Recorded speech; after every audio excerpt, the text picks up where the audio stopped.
Hi, I'm Liz Hirsh Naftali, and welcome to the Capital Coffee Connection podcast. And today I am very excited because we have a beautiful, amazing, wonderful Congresswoman, Susie Lee, from the great state of Nevada.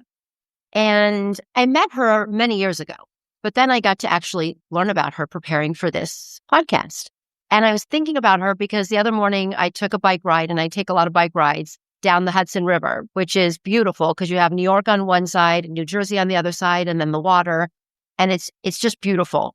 But Susie Lee bikes in a very beautiful place called Nevada, and I'm going to ask her a little bit about that. And I also heard or read that she also bikes in D.C. to her office, which I think is a really cool thing. So that is my way of introducing Congresswoman Susie Lee, and you are from Nevada, 3rd District. I am Las Vegas. It's a suburban district, a little bit of rural, but pretty much everything west of the I-15 in Las Vegas. Tell me just a little bit about your district and people who live in Las Vegas, Nevada. Who are they, and what kind of people do you get to represent? First of all, thanks for having me, Liz. And yeah, my district. So if you know Las Vegas, you have the Strip. And then you sort of have everyone who works on the Strip or works around the Strip. And that's basically my district. It's everything west of the I-15.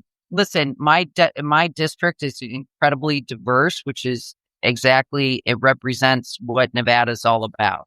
Politically, it is pretty evenly split, Democrat, Republican, Independent, almost a third.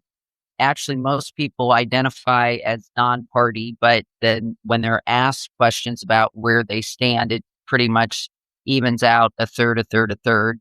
It runs the gamut. Racially, it is diverse. I have one of the largest NHPI communities in the entire country. My district includes Chinatown, the old Chinatown, and now we have a new Chinatown that's out in the Southwest. But I also have almost an equal amount of Latino voters and about 10% Black voters, and then the remainder, of course, being white. And so it's just a diverse in terms of racial identity as well.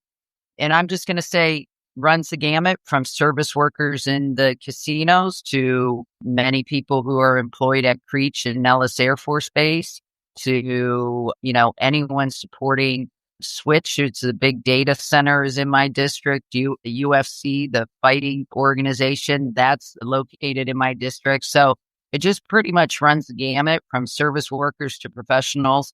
And I have several hospitals in my district as well. So it's it just represents really a broad swath of the American public. Yeah, which is beautiful. And it's amazing. And talk a little bit about where you live, because you do bike, you're a mountain biker. I'm a mountain biker and a road biker. So I live really almost right on the edge of Red Rock National Conservation Area. If you ever come to Las Vegas, make sure you take some time to get off the Strip and come enjoy. One, it has world-class rock climbing, incredible hiking trails, but I spend a lot of time biking. In fact, I biked this morning before this, and Good. I'd love to go out. And I do a lot of mountain biking out in Blue Diamond, which is adjacent to Red Rock National Recreation Area. So just our outdoor activities and our public lands in Nevada, everyone thinks of Nevada as the Strip, and no one would ever think in their mind that the desert is beautiful, but when you get to know the desert and really understand the beauty of it, this is an incredibly beautiful place to live and to go out and recreate. We have so many opportunities here from, Red Rock to Sloan Canyon. And of course, Lake Mead is one of the most highly visited recreation areas in the country. So, yeah, it's beautiful. And, normally if we weren't rushed and we weren't across the country from each other, we'd be having coffee and we would be sitting together. But because we are virtual, I just want to say thank you for making time. And, on this podcast, what I just want to try to delve into is a little bit more about your heart, your humanity, because what I try to stay away from is the politics and policy. Because what I learned early on is that no matter how someone votes, what we need to do is learn who they are. Because we can disagree on voting, but I don't think we should disagree on that. We have so much more in common than what does separate us. And I'm hoping through this podcast, and we've done many and we will continue, is to just work and to meet with diverse leaders. So thank you for taking time. And what I'd love to do is to start with where you come from, because I know a lot of people come in and out of Nevada. It's a state that has more people that, like, in one year you could do a population study and then you could do it again in 4 to 6 years, and it's very different. Mhm. You've been in Nevada for many years, but you're originally from Ohio. That's right. I moved here. I've been here for over 30 years, believe it or not. Yeah, I grew up in Canton, Ohio, in a small steel town. My father actually worked at the steel plant, Timken Roller Bearing. I'm one of 8 kids. I have 6 sisters and 1 brother. I always joke we had 1 shower, so I take the world's fastest showers. But yeah, my father worked at the steel company. My mom stayed at home and took care of 8 kids. We made ends meet, but we certainly didn't have any extra money lying around. And so we all had to pitch in and help out. I mean, I had a paper route when I was 8 years old, worked from then on delivering papers, and then went on to lifeguard. And then when I went to college, I went to Carnegie Mellon University in Pittsburgh. And while I was there, I worked 3 and 4 jobs to put myself through school. So it was definitely, a middle class lifestyle, but I would not say we were, swimming in money. Let's put it that way. And unfortunately, my father lost his job when he was 56 years old. I was a sophomore at Carnegie Mellon University, and this was during like the Rust Belt era in the Midwest. And yeah, and it was really a struggle for our family. And he really never achieved meaningful full-time employment after that. He was actually my age when he lost his job. And it really had an incredibly negative impact on our family and on him and on his mental health until he finally, he passed away about 10 years ago. But, that's so much the story about the Midwest, and definitely a story that sort of shapes how we deal with politics. But for me, it really drives a lot of how I approach policy, and certainly, informed why I decided to run for office. My parents could not afford health insurance because they had pre-existing conditions.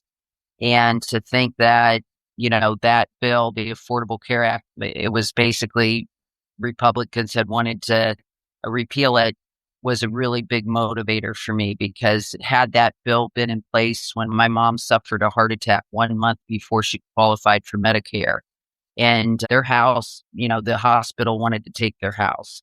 And so many Americans have that story.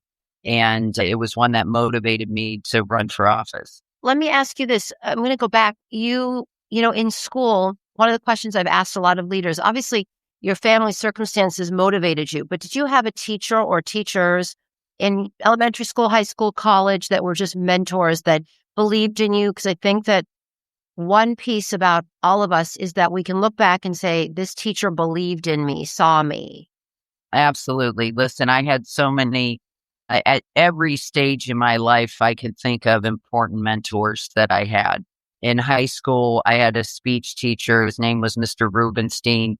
He cajoled me, trying to get me to join speech, and I kept blowing him off. And finally, I agreed to do it, and really had an impact on what I do to this day. I was a swimmer. My mom, we joke that my mom made all of us swim because she wanted us to take a shower at the swimming pool, not at our house. But Betty Spector, I spent a lot of time at the Canton Jewish Center. I was a synchronized swimmer, believe it or not, as well as a competitive swimmer. And she was my coach and ended up employing me as a lifeguard. It really became almost a second mother to me.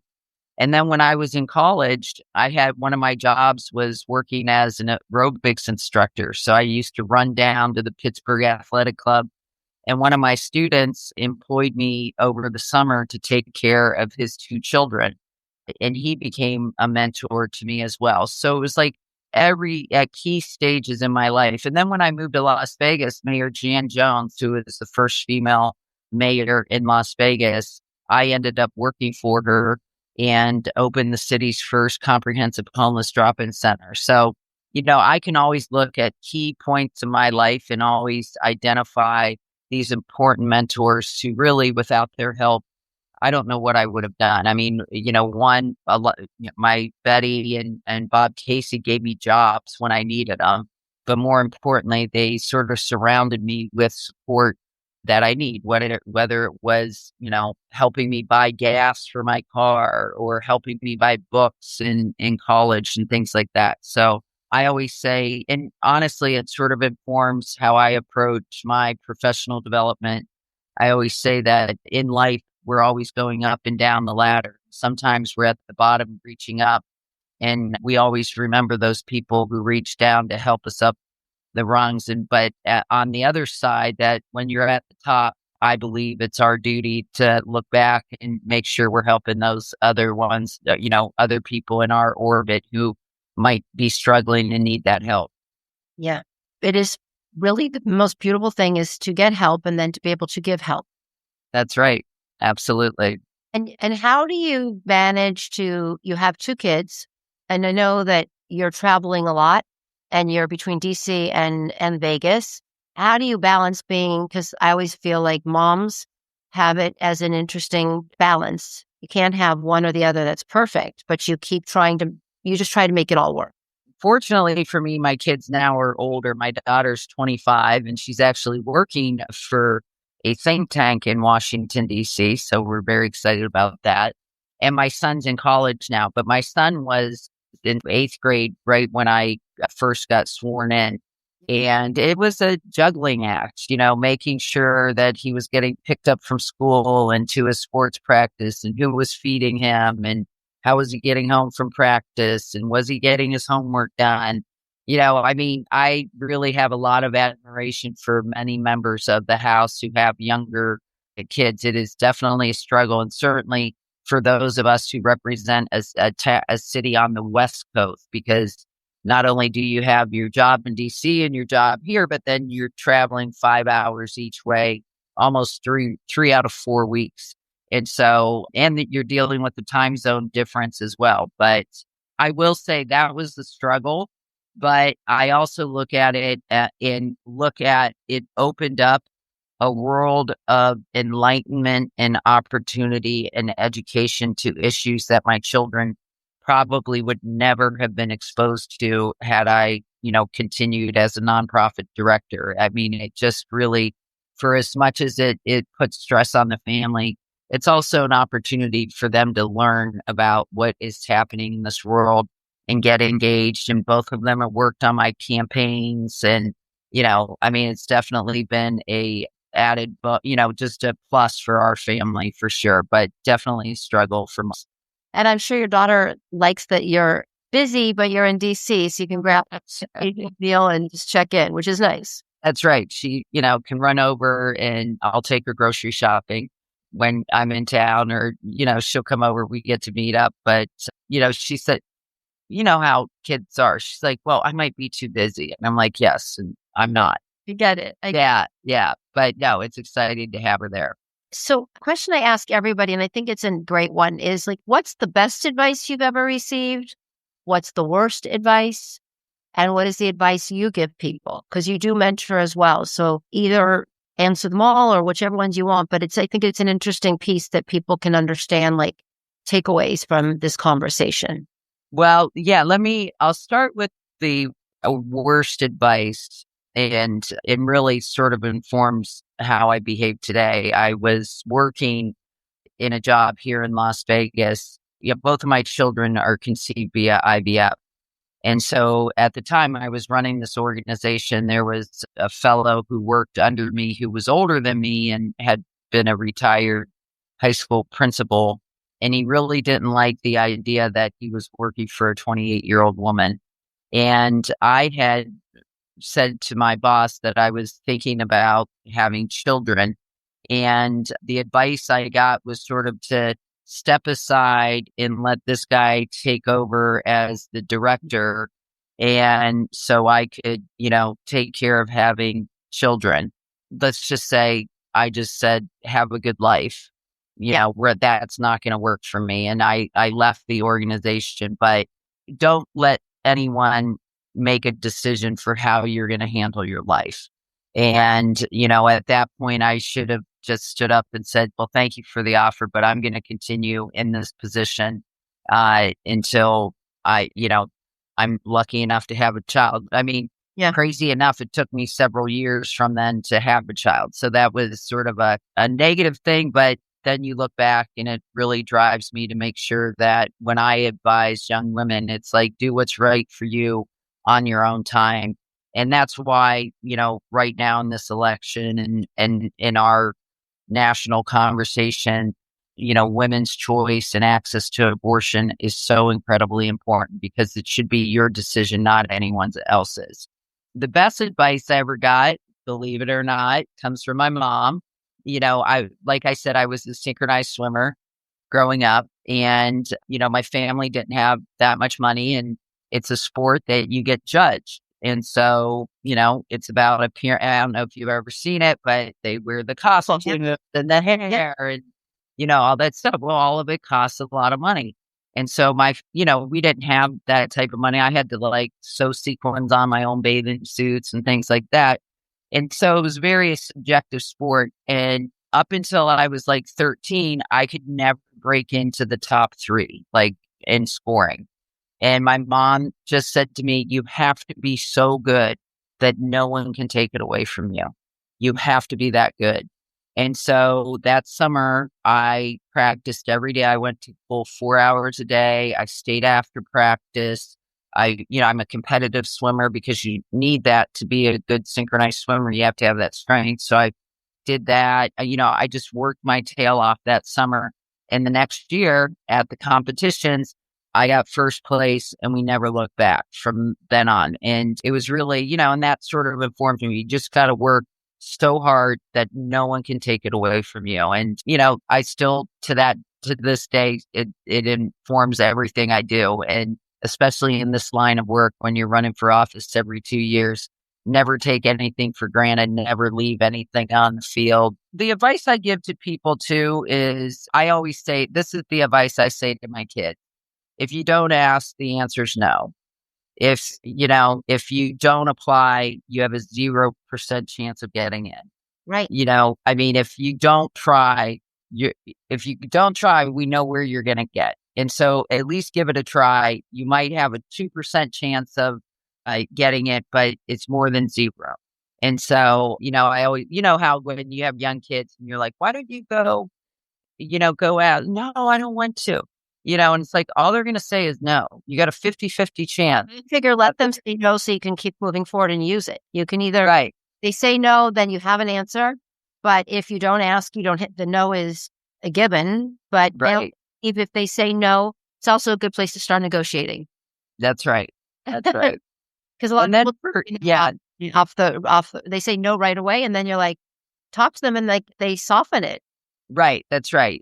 Don't take no for an answer. You can say not. I always say it's not no, it's not now or not this way. Yeah. And so just figure out another way to get to yes. And then the other piece of advice I give to young people who I work with, who I, advise when I'm speaking in groups is, when you're doing policy work and you're committed to whether you want to take on homelessness or take on education problems or, food, school nutrition, whatever it is, get close to the people you're trying to help and make sure that you understand what works for them, because it's easy to sit behind a desk and say, this is how things should go.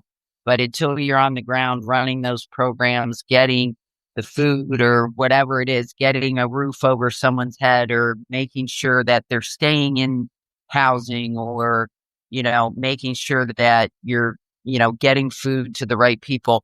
What are the barriers that are preventing you from doing it more efficiently and more effectively?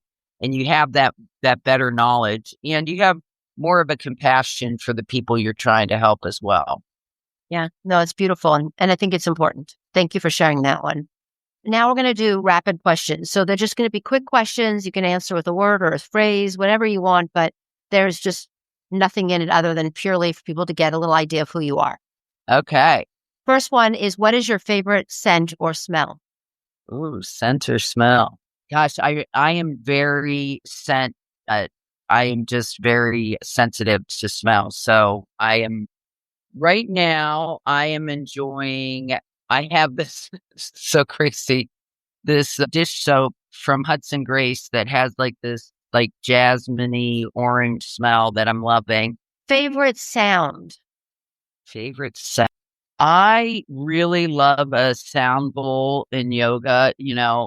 I mean, if you're, do a yoga class and you end with that vibration, oh my gosh, it's just so incredibly relaxing. I mean, it's like, it just puts me in a zone. I love it. Yeah. Favorite color? Oh, I love green. I'm a big green fan.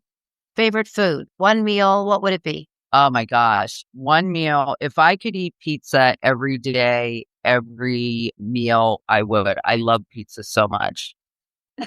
And if you could have an ice cream with it, what would your favorite flavor of ice cream be? Ooh, salted caramel.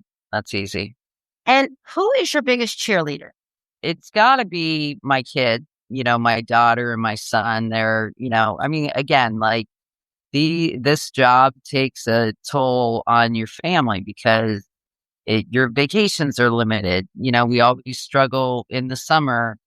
First of all, we get August off, but my kids were going back to school in early August. So you literally had like 1 week that you could potentially go on vacation. And if votes change, if things change, it just makes, family planning a little more difficult, not being there for different events and things like that. But, I don't think, like I said, I think that they understand that significance of my role as a congresswoman and what it's done to open up their eyes to the world and is, things that they would never have dreamed of even knowing about. And so, but yeah, they're very understanding and always there for me. Favorite household chore? Oh my God. None. No. Because you have to do them, so you don't have a favorite. Okay, if you could travel anywhere in the world, where would that be? Oh my gosh, I have so many bucket list items right now where I want to go. Like what's in the back of my mind, I want to go see the Northern Lights in Finland and cross country ski and sleep in one of those igloos that are all glass. So that's sort of like top of my list right now. But I have so many destinations I want to do. I want to go to the Dolomites. I want to explore the Canadian Rockies. I went up to Banff this summer and just got a little taste of it. The Wind Rivers in Wyoming. There's just so many great places that I want to get out to explore. The Galapagos. I mean, You're going to have to figure this out. I mean, I know. I'm like, well, I'm feeling my mortality so much. I'm like, have so many places I got to go. I got to start knocking these off my bucket list. I hear you. I hear you. Okay, so now we're at the last question, but it's also multiple parts, which is, what does joy mean to you? What brings you joy? And if you have joy, how do you share that joy? Oh my gosh. Joy, what does it mean to me? I mean, joy to me is a state of one, it's like a state of peacefulness, like being comfortable where you are and what you're doing and who you're with. And so it's just really taking the time to understand what it is that you like and enjoy and getting to a point where you get rid of things that take away from. And I always say that we have limited energy in our life and our space. And there are things that add and fill you up, and there are things that take away from you. And, move away from those things that take away your energy and fill up with those things that provide you with energy. What gives me a lot of joy is obviously I love helping people. I love being around people and learning people. I'm an extrovert. So the more my friends always joke, I'm like, hey, do you want to come over for dinner? And they're like, how many people? Like, cause I'm like, if I'm going to invite 4, I might as invite 12, and so I love to cook and I love to share and I like to take people on hikes and mountain bikes and, the things that fill me up and give me energy. I like to share them with people because I think that especially I'm a big outdoors person, as you can tell. To me, that's what fills me up. And so taking people out and sharing it and exploring with them really, and it just gives me joy. It gives me more joy when I can share with other people. Well, first, thank you. I think about you as, yes, you have a lot of energy, but I sat here and I just smiled for half an hour because listening to you is joyful. And thinking about like your story about your mom telling you to work hard for your synchronized swimming and that it paid off. And I think that people that are watching, I hope that they see the diversity of where people come from, but that they come from this place of wanting to help. I may have different opinions on how you can help, but leaders should want to help. That is their goals, to help the people.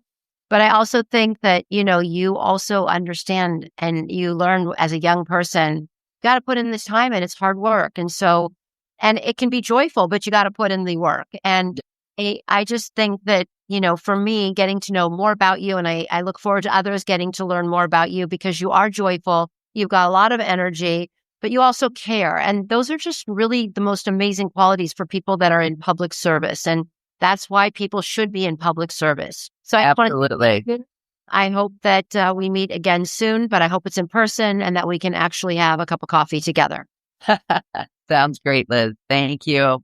Thank you. Thanks for having me and thanks for doing that. Hi, it's Liz. Please join me every Tuesday for coffee to talk about heart and humanity with our elected leaders. Remember to hit subscribe to get an alert when a new episode is live and for exclusive content. Ciao.